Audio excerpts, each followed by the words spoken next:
very minimum when we know that we can use the ultra mile, the ultra energy that we have to do anything we want. Well, I guess it reminded me of an expression, which is necessity is the mother of all inventions, you know? Yes. And I guess my thing was, and this journey started quite a while earlier, it would be fair to say. But in order to be someone you've never been before, you have to do things you've never done. And it was that internal dialogue of wanting to stay safe. And there's a difference between playing it safe and playing to win. Now, that doesn't necessarily mean to be reckless, but I did engineer the risk into the decision. You know, it wasn't just here's my blind hope and I hope it works out. You know, there was a methodology to my madness behind it, just so as not to make anybody listening think they can just, you know, leap and look later.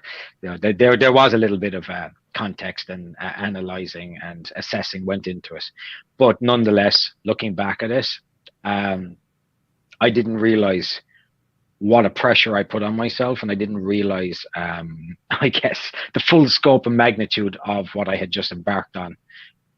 But yeah, it paid off in the relative short term, but you know, still ongoing, still work in progress, still working very hard. I have a question. Sure. Okay. Because I know that you said that you went out to the car and you, Yes. and by the way, side note, I don't advise anyone to ever do that. No. Okay. This is not typically what we would suggest if you want to join London Real Academy, not to use your last dime. I highly recommend people to never do that. Okay. Because it is such a so do I, big by the way. gamble. Okay. Yeah. But for it you, is. Yeah. it paid off. So, I mean, it's already paid off for someone. So the odds are not in your favor. Okay. So don't do that. But it did pay off for you. And so, and you said you went back inside and your partner's like, let's go get groceries. And you're like, yeah, no, we're not doing that. How did she respond when you told her that you spent your last money to join London Real Academy?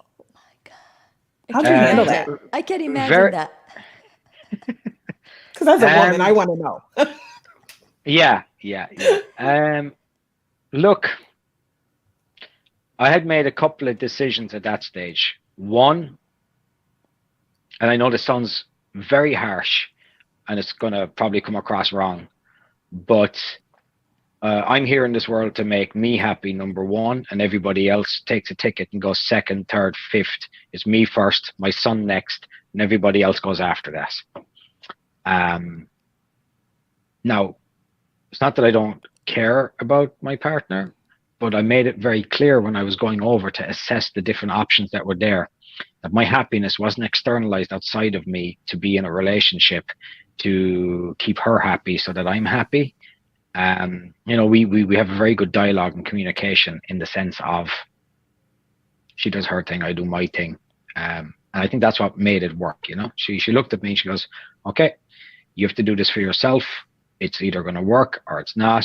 I support you, probably until you mess up, and then I won't. I don't know. No, but you know, she said I support you, and she did, and she was very supportive. And it would be very, I guess, negligent of me to also say that that it was great to have her by my side when certain other elements got very difficult. It was she was a very good help, you know, and I think we work well as a team. And that's what has got us this far. But this far has also been, you know, with great positioning comes great sacrifice. I spent quite a large deal of time away from my son during that period, far more than I ever expected. And I could never have imagined that I'd have been able to do that and go through that.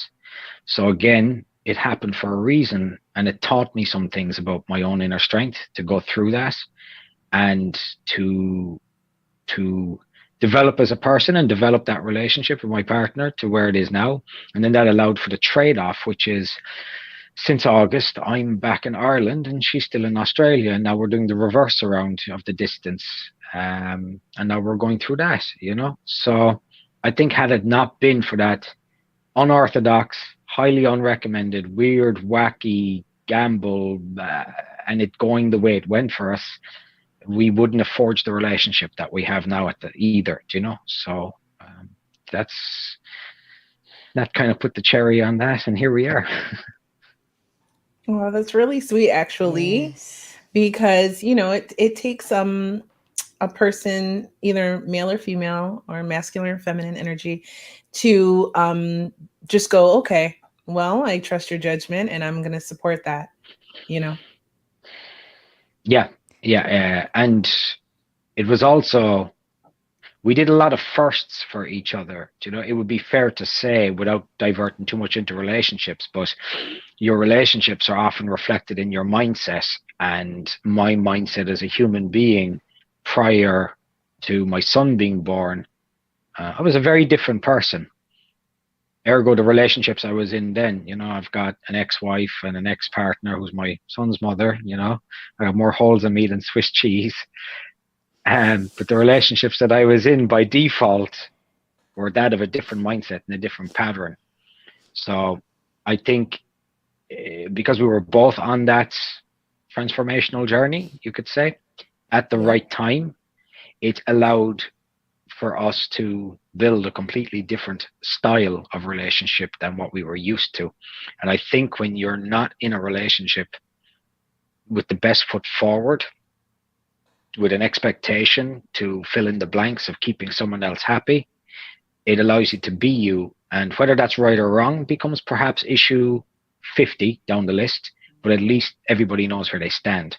And with that done, it's allowed for a strong foundation to be able to navigate the indifferences or the challenges that we've gone through. Wow. That's very important. Hang on a second, you guys. Keep That's another question. I just dropped something, so Yeah. pick it Okay, up. so But yeah, go ahead. Kaylin, so I know you said earlier that you saw the video of Brian Rose and then make you want to do it. What exactly you was looking before you find that video? In terms of video, I wasn't looking for anything. I was sat down in the lobby, Right. kind of going, oh man, what the hell am I doing with my life? You know, I knew for quite a long period of time that I was dying on the inside. I was not happy by any stretch. I had really fallen into a rut of survival, and I was living a quiet life of desperation. And I'd become somebody I didn't recognize in a lot of ways, like, you know, the kind of happy, jovial spark that I would have been known for having. I'm a bit mischievous and, you know, cheeky and funny. You know, that was gone for a long time because yeah, kind of don't really know when it went, but you just realize one day it's gone. So I was figuring out myself, how do I get it back? And that required processing a lot of things from my past. And you know, that was a heavy journey to go on, which was my past, and looking at, well, yes, I might have legitimate reasons to be angry or to have grievance towards people, and there's things that have happened that are unfair and that I should never have gone through. But then as you get older and you meet people, you learn everybody has a story like that. And I learned the lesson that I had a choice in how I responded to these events. So that led me to assessing my behavior. And that brought me to then to researching. I did a lot of reading, Dostoevsky, Viktor Frankl, you know, Man in Search of Meaning, Jordan Peterson's 12 Rules of Life. And I went down that road. And that's what at least had it on my radar of, I'm going to say, personal development. So literally, I was sat in the lobby going, okay, I need to ground myself in this thought process. YouTube, quick distraction. And I just saw the clip, and I think it was like titled "The Hardest Motherfucker on Planet Earth" or something like that. So I was like, oh, okay, let's just see what that's about. You know, I knew London Real, and I knew Brian. I was like, let's see. And just as I heard it, the story unfold and the mindset, I was able to relate to it. You know, I was reading the comments, and I could read how people were not understanding the mindset or the methodology or even the crassness or the bluntness of some of the ways of conveying the message. And for me, it just made 100% sense. So I was like, okay, this process clearly works. Success leaves clues. Repeat the process. Go. And sounds simple, but that's all it was, and that's what led me to it. So right there and there was like boop, like your like the light coming to you and say, I'm doing it, and you put every your risk, the whole entire thing, and you said this is gonna happen. Yeah, it was like that. It was I don't think I knew fully at the time as it developed why I was doing it. I can look back now and I understand a lot more why I did it. It was like a way of righting a lot of wrongs with myself, with my inner sense, with my spirit, for want of a word. I had to do that journey. I had to prove something to myself and nobody else. And I also think that's what allowed me to finish it, because never at any stage did I say I was going to give up or quit or stop. And I'm not saying that in the whole I'm so good, but it was, I didn't know how I was going to carry it out. I really didn't. You know, I'd set this enormous task and bit off more than I could chew. But because it was for me, you know, if you're doing it for glory or if you're doing it to impress people, um, I wouldn't have been able to carry myself through 2 o'clock in the morning in the rain, you know, with only two people there to help crew, and it's miserable, or out on the coast with the wind blowing in against me, and you know, heavy head on rain. You know, if you're not, motivation's one thing, but you need drive to burst through those adversities. And to people that might not understand what I'm trying to say, it sounds like all you're doing is running, but there was so much more built into it, and my sense of self was built into it. You know, the sense of accomplishment that I got when I finished it. You know, and I finished this after quite a turbulent experience of the various things I experienced throughout those 8 weeks as well. You know, which involved severing some friendships, even, and relationships, or not getting the support I thought I'd get and help, and having more work to do. So I ended up pretty much working during it as well. I was physically very bad. I had concussion from the first run. I was not good. I lost 17 kilograms, so about 40 pounds in 8 weeks. And, you know, and again, nothing would have gotten me through that if I wasn't driven. So when I got to the end and it was like 6:30 in the morning, and there was this woman that used to show up at 3 a.m. and she'd run with me for the last couple of hours. And we'd built up quite a bit of a rapport at this stage, you know.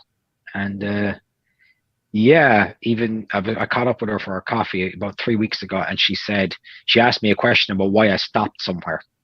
And I explained to her why I stopped at a particular house. And when I explained that story to her, she went, I understand now. She goes, you just had this, I could see this thing lifted off of your shoulders. And I think that then was like the next bump. You know, the first one was deciding to do it, and